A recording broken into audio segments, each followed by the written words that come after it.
Hello दोस्तों, मैं आप सबके फ्रेंड निकू आप सबके लिए true lesbian love story love to love का पार्ट 3 लेकर हाजिर हुई हूँ। स्टोरी शुरू करने से पहले यार जिन्होंने मेरा चैनल सब्सक्राइब नहीं किया है वो जाके चैनल सब्सक्राइब कर दे, वीडियो को लाइक कर दे और अपना कमेंट बॉक्स में ड्रॉप कर दे। उम्मीद है कि स्टोरी आपको पसंद आ रही होगी।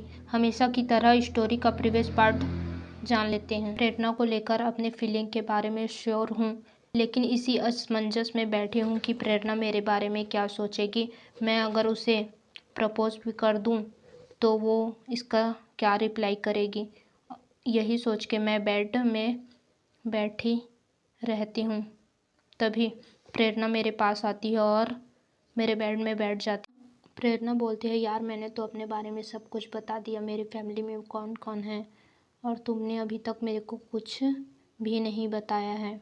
प्रेरणा एक्साइटेड होकर पूछते हैं, यार पीहू बता ना, तुम्हारी फैमिली में कौन कौन है, तुम लोग कितने भाई बहन हो। मैं इसका कोई भी आंसर नहीं करती और चुपचाप बेड में बैठी होती हूँ। तभी प्रेरणा बोलती है, यार जब से मैं हॉस्टल आई हूँ तब से मेरी मम्मी का 2 से 3 बार कॉल आ गया और मैंने भी मम्मी को 2 से 3 बार कॉल कर लिया, लेकिन जब से तुम हॉस्टल आई हो न तुमने अपने मॉम डैड को कॉल किया है न उनका कॉल आया है।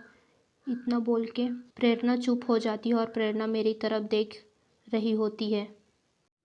जिस दर्द से मैं कुछ ही टाइम पहले निकली थी, जिस दर्द को मैंने अपने दिल में कहीं दफन करके रखा था, वो दर्द आज फिर से उभरने लगा था। मॉम डैड के बारे में जब प्रेरणा पूछ रही थी तो मेरा दर्द हल्का हल्का उभर रहा था। जब प्रेरणा ने फोर्सफुली पूछा कि तुम्हारे मॉम डैड कहाँ हैं, तो मेरा सारा दर्द आंसू बन के बाहर निकल गया और मैं रो रही थी। तभी प्रेरणा मेरे को देख लेती है और मुझे ज़ोर से हग कर लेती है। मेरे आंसू पोंछने लगती है, मुझे शांत करा रही होती है और बोलती है, सॉरी यार सॉरी, अब से मैं कभी तुझे इस टॉपिक में नहीं पूछूंगी। मेरा सारा दर्द आंसू बन के निकल रहा होता है। प्रेरणा मुझे लगभग आधा घंटा तक हग करके बैठी होती है। मुझे अजीब सा सुकून मिल रहा होता है, ऐसा लगता है कि लाइफ यही है और मैं अपना सारा दर्द भूल जाती हूँ और प्रेरणा को हक करके बैठी रहती हूँ। प्रेरणा को लगता है कि अब मैं ठीक हूँ। प्रेरणा पीछे हट जाती है और मुझसे पूछती है, पीहू क्या अब तुम ठीक हो। मैं बोलती हूँ, हाँ मैं ठीक हूँ। डिनर का टाइम हो चुका होता है। मैं और प्रेरणा डिनर करने के लिए चले जाते हैं और डाइनिंग टेबल पर बैठकर डिनर कर रहे होते हैं। तभी मैं बोलती हूँ, यार जब तुमने मेरे मम्मी पापा के बारे में पूछा तो मैं बताना चाहती थी लेकिन नहीं बता पाई। कोई बात नहीं, अब हम इस टॉपिक में बात नहीं करेंगे जिससे तुम्हें तकलीफ़ हो। मैं बोलती हूँ, यार क्यों। प्रेरणा बोलती है, यार मुझे तुझे रोते हुए देखना अच्छा नहीं लगता, बस इसलिए। मैं बोलती हूँ, क्यों अच्छा नहीं लगता। प्रेरणा बोलती है, बस अच्छा नहीं लगता तो अच्छा नहीं लगता।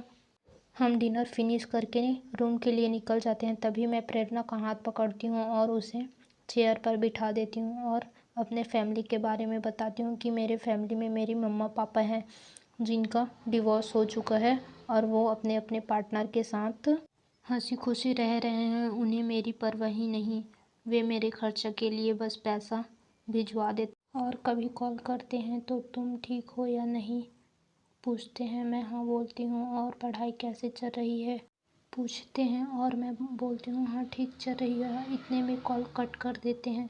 उन्होंने कभी ये जानने की कोशिश ही नहीं की कि मैं वाकई में ठीक हूँ या नहीं। जब से उनका डिवोर्स हुआ है तब से मैंने उन दोनों का प्यार कभी महसूस ही नहीं किया। इतना सब बता के मैं प्रेरणा को हग कर लेती हूँ और प्रेरणा मुझे हग बैक कर लेती है और हम रूम के लिए निकल जाते हैं और रूम पहुंचकर बेड में सोने की तैयारी करते हैं।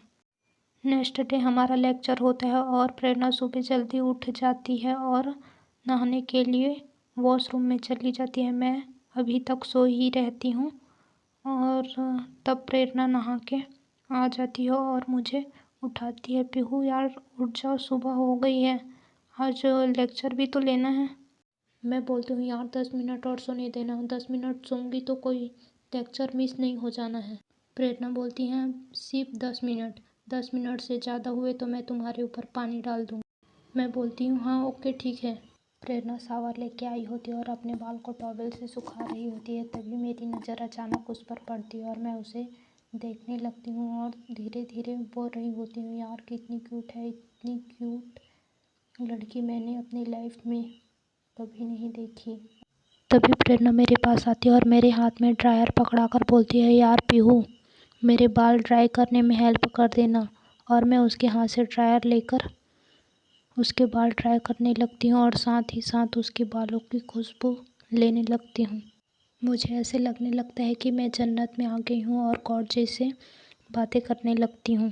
गॉड जी, आपने इसे कितनी फुर्सत से बनाया है, ये तो नाइंसाफ़ी है। और मैं गॉड जी से शिकायत करने लगती हूँ, यार गॉड जी, ये तो नाइंसाफ़ी है, आपने सारा टाइम इसे ही बनाने में निकाल दिया और आप मुझे भूल गए।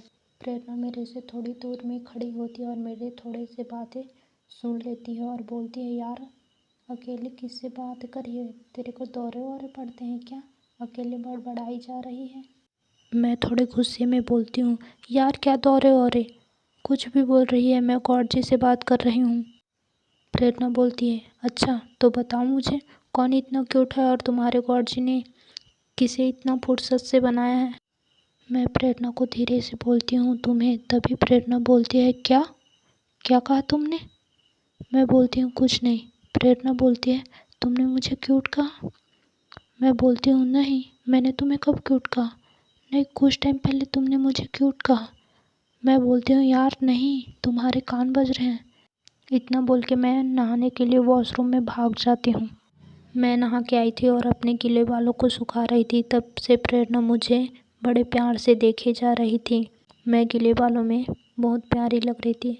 ऑफकोर्स यार, गीले बालों में हर कोई बहुत खूबसूरत लगता है। मेरा सारा ध्यान तैयार होने में लग रहा था क्योंकि टाइम बहुत कम था और आज कॉलेज का फर्स्ट दिन था। प्रेरणा बोलती है, यार चल जल्दी, बहुत कम टाइम है, नाश्ता करके कॉलेज के लिए भी निकलना है। और मेरा हाथ पकड़ के चलने लगती है। तभी मैं बोलती हूँ, यार बैग ले ले, इतना टाइम नहीं है हमारे पास कि बैग लेने और वापस से आ सके। तभी प्रेरणा बोलती है, हाँ ठीक है, चल बैग ले लेते हैं और जल्दी से चलते हैं। तभी हम दोनों बैग पकड़ते हैं और हॉस्टल के कैंटीन के लिए निकल जाते हैं। हम दोनों कैंटीन में पहुंचकर नाश्ता कर रहे होते हैं। तभी अचानक प्रेरणा को खांसी होती है और प्रेरणा ज़ोर ज़ोर से खांसने लगती है। मैं अपने टेबल से उठकर प्रेरणा को पानी पिलाती हूँ और पेट में सहला रही होती हूँ। तब उसे कुछ रिलीफ मिलता है और प्रेरणा थोड़ा ठीक होती है और हम लोग नाश्ता फिनिश करते हैं। प्रेरणा को अच्छा लगता है कि मैं उसकी केयर कर रही हूँ। प्रेरणा बोलती है, यार चल, टाइम बहुत कम है, नहीं तो आज का लेक्चर मिस हो जाना है। प्रेरणा जल्दी जल्दी आगे चल रही होती है और मैं धीरे धीरे प्रेरणा के पीछे चल रही होती हूँ। प्रेरणा तभी बोलती है, यार तू ऐसे ही चलेगी तो हम अगले साल ही कॉलेज पहुँचेंगे। मैं मुस्कुराती हूँ और बोलती हूँ, यार इससे जल्दी नहीं चला जाएगा। प्रेरणा बोलती है, चल ना प्लीज़ जल्दी, थोड़ा थोड़ा तो जल्दी कर। और प्रेरणा मेरा हाथ पकड़कर चलने लगती है। मैं कभी प्रेरणा को देखती हूँ तो कभी अपने हाथों को, जिस हाथ को प्रेरणा पकड़ी होती है, और मैं मुस्कुराते हुए प्रेरणा के साथ चल रही होती हूँ। लेक्चर स्टार्ट होने के 10 मिनट पहले हम कॉलेज में पहुँच जाते हैं और कॉलेज में पहुँचकर अपने सीट में बैठ जाते हैं। तभी कुछ लड़कियाँ हमारे पास आकर हमसे बात करने लगती है और हम भी उनसे बात करने लगते हैं। तभी हमारी अच्छी खासी दोस्ती हो जाती है और हम एक दूसरे से हंसी मजाक करके बहुत बातें कर रहे होते हैं। तभी क्लास में आए एक अननोन पर्सन की एंट्री होती है। वह एक लड़की होती है। वह लड़की इतनी क्यूट, ब्यूटीफुल, प्रेशियस लग रही होती है कि सबकी नज़र उसी पे जाकर टिक जाती है और सब उसे एकटक देख रहे होते हैं और हम भी उसे ही देख रहे होते हैं। हम फर्स्ट टेबल में बैठे होते हैं। हमारी ब्रेंच की एक सीट खाली होती है। तभी वह लड़की हमारी तरफ आती है और बोलती है, हाय, आई एम सीमा, क्या मैं यहाँ बैठ सकती हूँ। मैं बोलती हूँ, हाँ ऑफकोर्स, हाँ आप बैठ सकते हो यहाँ। मेरी अच्छी खासी दोस्ती सीमा के साथ हो जाती है और हम बहुत टाइम तक एक दूसरे से बात कर रहे होते हैं। तभी क्लास में सर की एंट्री होती है और सब खड़े होकर सर को गुड मॉर्निंग बोलते हैं और अपनी सीट पर वापस बैठ जाते हैं। सर सबका इंट्रो लेते हैं और अपना इंट्रो देते हैं। ऐसे ही फर्स्ट लेक्चर ख़त्म हो जाता है और सेकंड लेक्चर को स्टार्ट होने में 10 मिनट बाकी होते हैं। तभी मैं सीमा से बात करने लगती हूँ और हम अच्छा खासा बहुत टाइम तक बात कर रहे होते हैं। तभी मैं प्रेरणा को देख रही होती हूँ कि उसे जेलसी हो रही है और वो गुस्से से मुंह फुलाए बैठी है। ये बात मुझे पता चल जाती है और मैं उसे और जेलस करने के लिए सीमा से और भी ज़्यादा क्लोज होकर उससे बातें करने लग। तभी क्लास में मैम की एंट्री होती है। सब उठकर मैडम को गुड मॉर्निंग बोलते हैं और अपनी सीट में बैठ जाते हैं। मैडम इतनी हॉट और अट्रैक्टिव लग रही होती है कि सब उसे ही देख रहे होते हैं और सीमा तो कहीं खो ही जाती है मैडम को देखकर। सीमा कॉलेज में अधिकतर लोगों का क्रश थी। अब सीमा को मैम पर क्रश होने लगा था।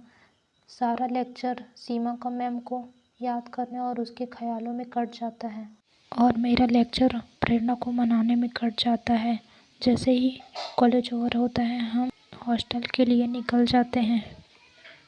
आगे की स्टोरी इसके नेक्स्ट पार्ट में सुनते हैं। क्या प्रेरणा पीहू को लाइक करने लगती? मुझे तो लगता है यार जहाँ प्यार होती है वहाँ जेलसी होती है। आप भी बताएं आपको क्या लगता है, कमेंट में ड्रॉप कर दें।